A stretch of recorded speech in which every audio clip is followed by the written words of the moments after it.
Pinadalhan ng note verbal ng Foreign Affairs Department ang Chinese Ambassador kaugnay ng pangangaras ng China Coast Guard sa Yungin.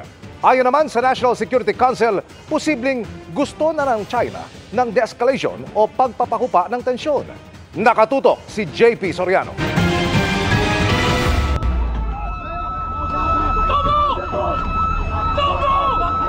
Kasunod ng pangangaras ng China Coast Guard sa mga sundalong Pinoy nitong June 17, ang panawagan ng ilang mambabatas na pagpaliwanagin ang Chinese ambassador.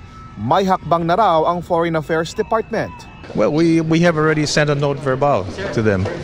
Ang ibang detalye naman ng mga ipinoprotesta ng Pilipinas laban sa China ay pag-uusapan sa susunod na Bilateral Consultation Mechanism o BCM ng dalawang bansa.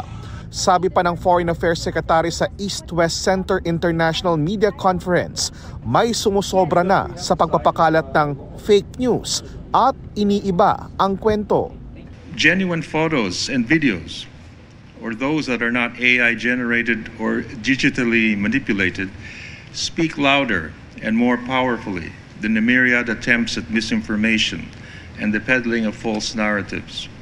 Ayon sa Foreign Affairs Secretary, panggugulo ang mga kasinungalingan dahil ang totoong issue.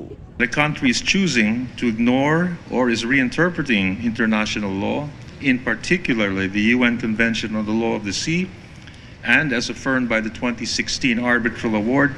Dahil may giyera na rin ng fake news online, pag-uusapan ng Pilipinas at Amerika ang mga cyber digital policies ng dalawang bansa. The chorus against threats to peace and stability in the South China Sea and the West Philippine Sea is growing louder. We are urging the PRC to cease harassment of Philippine vessels. Ayon naman sa National Security Council, bukas pa rin naman ang Pilipinas sa pakikipag-usap sa China.